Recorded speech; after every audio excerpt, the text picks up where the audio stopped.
Mày go so twisted. I'm gonna go. The man was shot dead without mercy by soldiers, just because he failed to maintain a speed of 3 miles per hour. As they looked at the man who had died a terrible death, none of his fellow participants even looked back to check on him, for this was a death race on foot. All participants had to eat while walking, and even relieve themselves while moving. If they fell behind, they would be shot in the head by the soldiers following them. As a reward for winning the race, the winner would not only receive a large sum of money, but could even ask the authorities to fulfill one wish. This is the plot of The Long Walk, the latest American dystopian thriller released in 2025. In its first week of release, the film grossed $48 million at the box office, and won the Best Picture award at the Elegant International Film Festival. The story takes place in 2025, when the U.S., after years of civil war, has fallen into an era of turmoil, marked by economic stagnation and social paralysis. To boost the confidence of the American people, the authorities decided to hold a walking race every year. The organizers invite 3 to 5 people from each U.S. state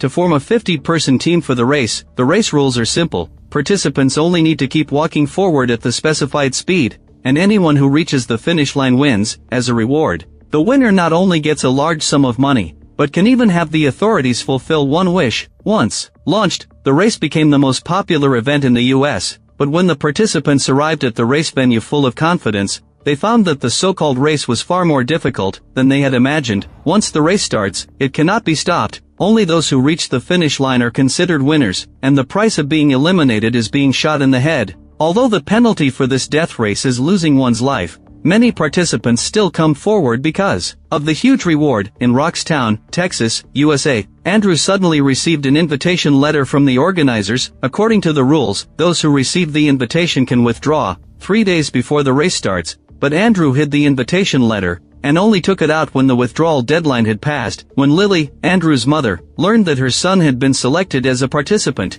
her face was filled with worry. Although she had never taken part in the race, as a witness, she knew clearly that her son had no chance of winning. But Andrew didn't think so. He believed he could definitely reach the finish line. Another reason Andrew chose to take part in the race without telling his mother was that since the U.S. economic collapse, his family's life had become very difficult. They couldn't find good jobs, and could only barely make ends meet by doing odd jobs. In the past, with Andrew's father still around, the family of 4 could barely get by. But since his father's death, the family's situation had gradually declined. Even though the mother and son worked hard, they could barely even meet their most basic needs for food and clothing. The hopeless future left Andrew with no vision of a better tomorrow. The only way to change his fate was to take part in the race, but his mother still disagreed. She wanted to take her son to find her friend, Major Jason. Major Jason worked for the organizers. If he spoke up, her son could withdraw from the race. But Andrew refused again when faced with his mother's suggestion. Looking at her stubborn son, Lily was filled with worry but could do nothing about it. What was worse, if a participant failed to arrive at the race venue on time, and hadn't submitted a withdrawal application before the deadline, they would also be considered eliminated. Lily had to take her son to the race venue. Looking at his mother, whose face was full of worry, Andrew felt reluctant but didn't regret his decision. After confirming he had all the items needed for the race, Andrew said an affectionate goodbye to his mother. After comforting his mother, Andrew got into the race's starting area. While waiting for the inspection, he happened to meet Jack, a black man. Although they didn't know each other, they became friends after just a few simple exchanges. During their chat, Andrew learned that Jack was a participant from the neighboring state. As they chatted, participants from other states also arrived at the venue one after another. Everyone sat around and started talking. A warm-hearted young man even shared the biscuits he had brought with everyone. During the chat, Andrew learned that the people who had come to take part in the race were mostly like him, ordinary people living at the bottom of society. Everyone wanted to become famous overnight through this race and escape poverty, but ideals were full, but reality was harsh. Although everyone seemed relaxed on the surface, they were all secretly sizing each other up. As the participants chatted, a jeep drove over from not far away. Andrew looked back and found that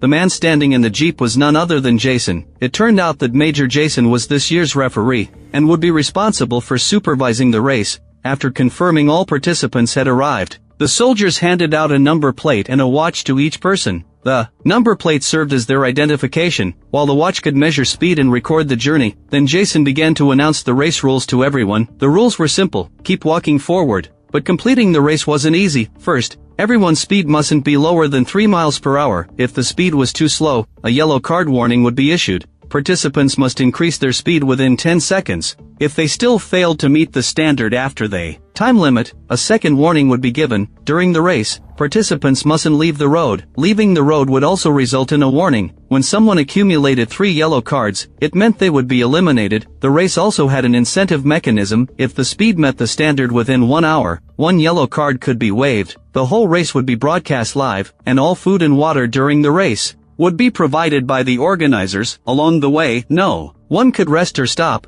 They even had to relieve themselves while walking. As for where the finish line of the race was, Jason himself couldn't say clearly. The only thing everyone needed to do was keep walking forward. After Jason finished his pre-race speech, he raised his hand and pulled the trigger. A clear gunshot rang out in the air. The race officially began. Although all participants had prepared themselves mentally in advance, when the race actually started, some still couldn't help but feel worried. But it was already too late to regret. At first, the atmosphere on the racecourse was fairly calm, and the participants were all trying to adjust their pace to maintain their best condition. But soon, the calm atmosphere was disrupted by some talkative participants. Everyone started chatting and talking about things related to the race. One of the participants even told everyone to cheer up, because the whole race was being live-streamed with cameras, and there were probably hundreds of millions of people watching them in front of their TVs at this point. Hearing the man's words, Andrew looked back. When he found the so-called camera, he was shocked to see it was actually hidden inside a cannon barrel. The reason this camera position was so tricky was that the organizers wanted to film the scene of eliminating participants by cannon fire.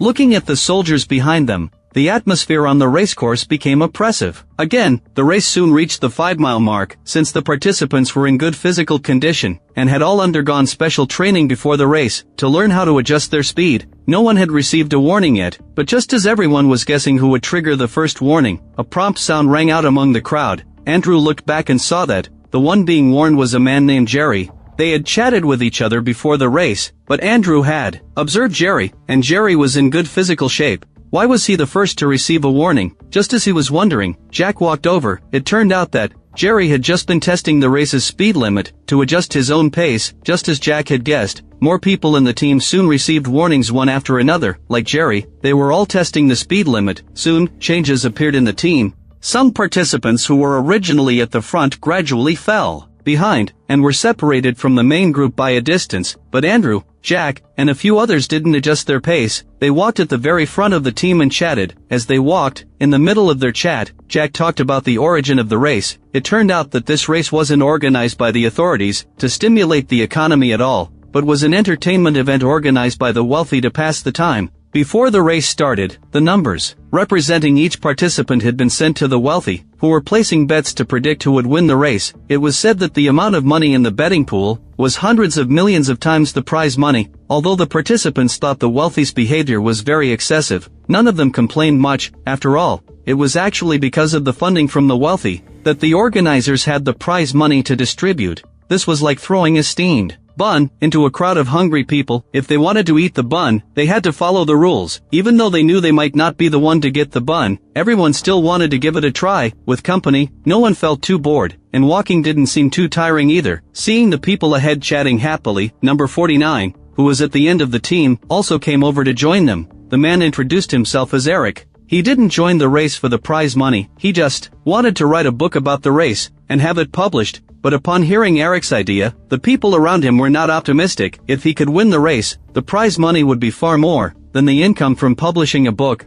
But if he couldn't be the winner, he wouldn't even have a chance to write the book. Just as everyone was chatting freely about their ideals and past experiences, the warning sound rang out again in the team. Andrew looked up and saw that a young man had a leg cramp. Because he was falling below the speed limit, the young man quickly received 2 warnings. Seeing the young man in trouble, Andrew didn't stand by. He took the initiative to help. With Andrew's help, the young man quickly got back into his pace. But as soon as he let go of the young man, the latter fell to the ground. Because he couldn't stand the high-intensity walking, this earned the young man a 3rd warning. And as expected, the soldiers who came over shot him dead without mercy. Looking at the young man who had died a terrible death, the previously lively team fell silent instantly. Everyone was worried about becoming the next one to be killed. Luckily, there were no other eliminations in the next 10 miles, and the team's atmosphere became lively again. Especially Jack didn't stop talking along the way. when he saw people on the side of the road, holding signs to cheer them on. He even joked with everyone. But just as everyone was laughing at his jokes, another accident happened. Number 1, who was at the very front of the team, suddenly foamed at the mouth and then collapsed to the ground. Seeing someone faint, referee Jason decisively sentenced him to death. The previously lively atmosphere turned oppressive again.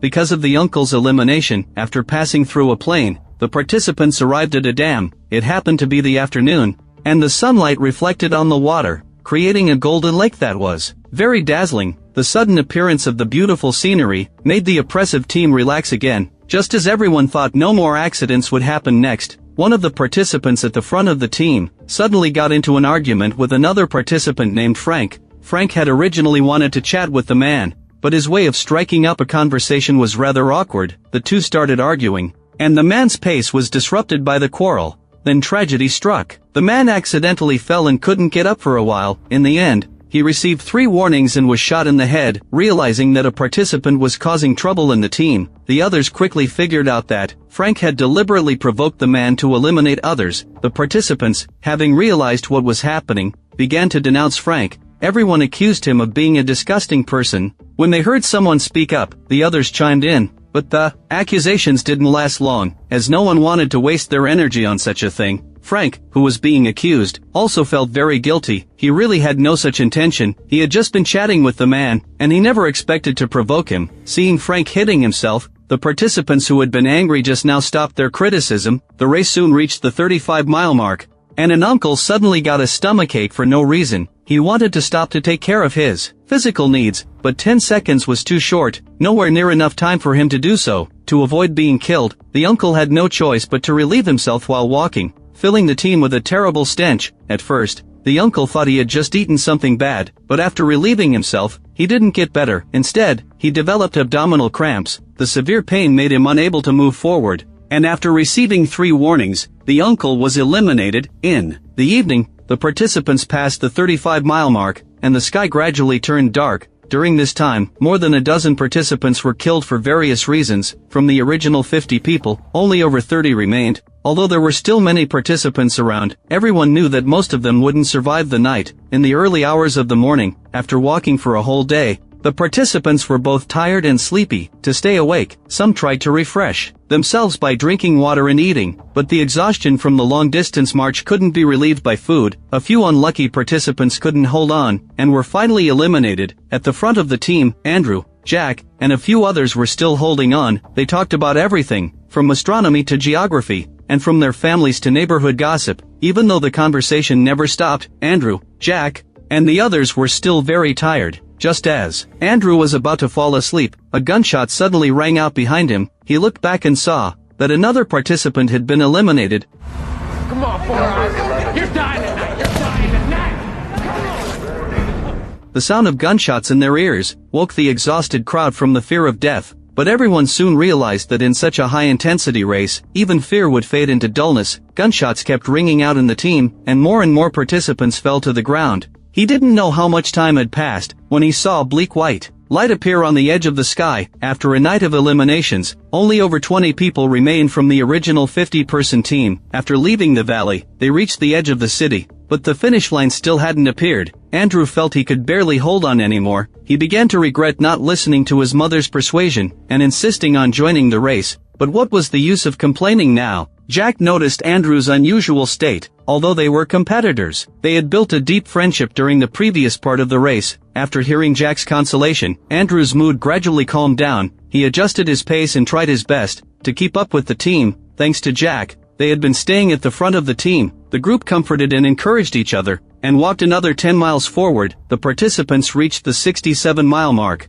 and only 18 participants remained in the race. A night of traveling left everyone exhausted. Even the talkative Jack was tired. But just as the participants were listless, a harsh beeping sound broke the silence. Warning.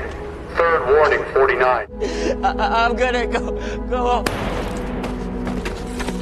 Looking at Matt on the ground, Andrew, Jack, and the others were shocked. But there was no expression on their faces. In the past day, they had seen far too many deaths. But just as Andrew was feeling down, Jack told him that the real race was only just beginning, because those who could hold on this far were all experts. Sure enough, not a single person was killed in the next 33 miles, and the atmosphere in the team became very oppressive. Jack wanted to start a conversation, but he didn't know where to begin. Just as Jack was feeling frustrated, another accident happened. At the 100-mile mark, a participant suddenly broke away from the team. He tried to hide behind cover where the soldiers couldn't see him, but such a petty trick was nothing short of courting death. In front of the experienced soldiers, looking at the dead man, Andrew, Jack, and the others were all stunned. Everyone began to question who had designed such an inhumane race, and why elimination had to mean death. Once one person spoke up, the other participants chimed in, and everyone began to curse the soldiers behind them and the organizers. But soon, they didn't even have the strength to curse. After passing through a small town, the team reached a bridge, and their conversation shifted from cursing to talking about what they would do with the prize money if they won. Some said they wanted to go to a massage parlor for a good massage, while others said they wanted to have a nice meal. Just as everyone was daydreaming about a better future, Frank, who hadn't spoken to anyone, suddenly joined the discussion. Ain't these supposed to be your best fucking friends? Hey, shut the fuck up, killer. Huh? Go find your own circle, man. Hey, gotta be careful saying that kind of stuff out loud, man. The major have you shot for talking about ideas like that. No, I know. Although there had been unpleasantness due to the previous argument, Frank's topic sobered everyone up, and the previously oppressive atmosphere became lively again. The race soon reached the 130-mile mark, and the sky was filled with thunder and lightning. As heavy rain began to fall, Andrew and Jack paired up, taking turns to rest by supporting each other. They were still walking, but this way, they could at least get some rest. Seeing that the referee didn't indicate a violation, the other participants followed suit. After another night of long-distance traveling, only 12 people remained. From the original 17-person team by the halfway point, Jack's distant cousin, Bob Art, suddenly stopped in his tracks. Andrew thought Bob couldn't hold on anymore, but when he turned around, he saw Jack's cousin pull down his pants and relieve himself on the spot. Even though they had been walking for 3 days, Jack's cousin had a very accurate grasp of time. Every time the countdown reached 9 seconds, he would stand up on time, and then squat down again before the next warning reset. After repeating this several times, Jack's cousin not only emptied his bowels, but also got dozens of seconds of rest. One participant tried to copy Jack's cousin, but once he squatted down, he couldn't stand up again and was finally eliminated. Looking at Jack's cousin walking briskly, the other participants all cast envious glances at him. After walking about another 5 miles, everyone's conversation turned back to what their wishes would be if they won the race. Andrew also joined the discussion and told Jack about his wish to take down Jason, who was behind them. It turned out that due to years of civil war, the US had introduced many absurd laws. People weren't allowed to discuss certain topics, and anyone caught doing so would be arrested. Andrew's father was arrested by the law enforcement team just for making a few complaints, and the captain of this team was none other than Jason. Originally, Andrew's father and Jason were good friends. If he had just backed down and accepted the punishment, he would have been imprisoned for at most a few years. But Andrew's stubborn father refused to submit. He insisted in front of everyone that he wasn't wrong, and that was when the tragedy happened. Jason shot Andrew's father dead, and it was actually because of this meritorious service that Jason became the race's referee. Although Andrew desperately wanted to challenge the rules, he knew clearly that this wasn't just his business, nor someone else's. It was the business of their whole generation. But out of apathy and cowardice, everyone chose to stay silent. He didn't want to be a hero or change the rules. He just wanted to avenge his father. After learning about Andrew's family's past, Jack felt sorry for him. He wanted to say something, but the words got stuck in his throat, and he swallowed them back. On the evening of the third day, the participants had walked 200 miles. Several more people had been eliminated during this time, leaving only 6 participants in the race. Although everyone was still holding on, they were all close to their breaking points. To avoid elimination, the remaining few chose to support each other. They huddled together and took turns resting to maintain their speed. But short breaks weren't enough to help their legs recover. Another day and night passed, and the 6 survivors still held on. But just as everyone was guessing who would be the next to be eliminated, Frank suddenly rushed out of the crowd and ran to the front. Before stopping, Frank's action shocked everyone right away, and the already oppressive atmosphere became even more suffocating. A day passed quickly, and by this time, everyone had walked 260 miles. Jack never thought he could walk this far. Another day and night passed, and the 5 survivors arrived in the city. By the side of a road, Andrew suddenly spotted his mother. His mother's appearance made Andrew lose his pace. Even though he knew he might be killed, he still wanted to run over and hug her. He didn't know if he could hold on, and this miss might be a forever goodbye, so Andrew rushed toward his mother, ignoring Jack's attempts to stop him, and sure enough, the warning sound followed. Lily was shocked by Andrew's action. She didn't want her son to die because of her. Luckily, Jack pulled him back in the nick of time. If Andrew had run out then, it would have meant elimination. Andrew, now pulled back, realized his mistake. He quickly regained his composure and got back into his pace. The race soon reached the 300-mile mark. Although the few of them were still holding on, they all knew the outcome would be decided soon. Sure enough, Peter couldn't hold on any longer. He grabbed a soldier's gun, wanting to take down the soldiers so everyone could rest. But the long hours of walking had left him exhausted, with no extra strength to fight back. The next second, Jason shot Peter in the head. The remaining 4 didn't dare stop and had to keep moving forward. When the race reached the 350-mile mark, Jack's African cousin Bob also couldn't hold on anymore. Although Andrew and Jack tried to persuade him not to give up, Bob didn't want to hold them back. After Bob was killed, only Andrew, Jack, and another young man named Aaron remained in the race. After passing through the valley, they arrived at a cross-sea bridge. Looking at the two who were still holding on, Aaron knew he couldn't keep up. He said goodbye to them and chose to give up the race. Hearing the gunshot behind him, Andrew's resolve began to waver. He couldn't hold on either. Jack still wanted Andrew to hold on, saying the finish line was almost there. He had seen audience ahead. An audience only appeared at the finish line, but Andrew knew that, as long as there were 2 participants left on the road, there would be no finish line, for this race only had one winner. Upon hearing Andrew's words, Jack suddenly stopped. He had always thought he could win, as long as he reached the finish line. Now that he learned there was no finish line, he broke down. He was an orphan who had no parents since childhood. He had joined the race only to find a dignified way to die. He knew Andrew still had a mother to take care of, so he decided to give up the race. Although Andrew understood Jack's intention, he would feel guilty for a lifetime if he won this way. Persuaded by Andrew, Jack stood up again. But just as he walked a few meters forward, a gunshot rang out behind him. I can't see it, but you can. That's why I love you. It turned out Andrew couldn't hold on either. Although he badly wanted to win, he didn't want to live in such a world. There was no tomorrow here, let alone a future. So when Jack stood up, Andrew chose to stay where he was. And with Andrew's death, the race result was finally decided. Looking at the cheering crowd, Jack was completely stunned. As he wept bitterly, the host walked over. According to the rules, Jack was entitled to a large sum of prize money, and could have one wish granted. What's your wish? No. I want that carbine. To give to my kids one day. In accordance with the race rules, Jason had to signal to a soldier nearby to hand over his gun. Jack took the gun, slowly raised his arm, and pointed the cold muzzle at Jason. Then a gunshot rang out, shattering the silence, and Jason fell to the ground. Seeing Jack kill the referee, the audience at the scene showed no surprise. Instead, they broke into cheers. In fact, it didn't matter to them who died. All they wanted was a wonderful show. Looking at the lively crowd by the road, Jack felt completely dazed. After winning, Jack didn't keep the prize money to himself. Instead, he distributed it to the families of the participants, giving these struggling families a moment to catch their breath. This is where the story ends. The film The Long Walk is adapted from Stephen King's novel of the same name. It sets the story in a dystopian society of the future, a setting that establishes a tone of despair and cruelty for the film. In this fictional world, 100 young people are forced into a terrifying competition, called The Long Walk. They have no right to choose, and once they set foot on the race path, there's no turning back.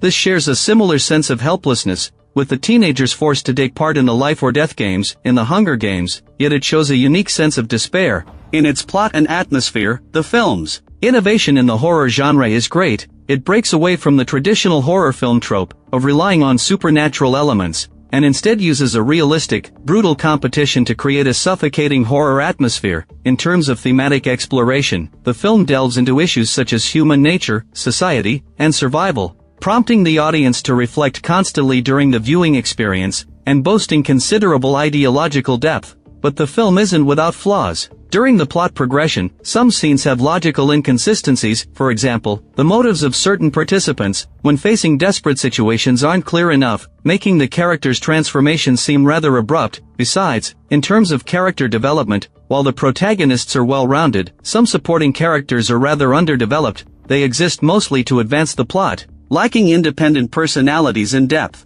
which affects the overall quality of the film to some extent. Overall, The Long Walk is a film with unique charm and profound meaning. Through its thrilling plot, excellent acting, and in-depth thematic exploration, it delivers a soul-stirring audio-visual feast to the audience. If you like my channel, please give it a thumbs up and subscribe.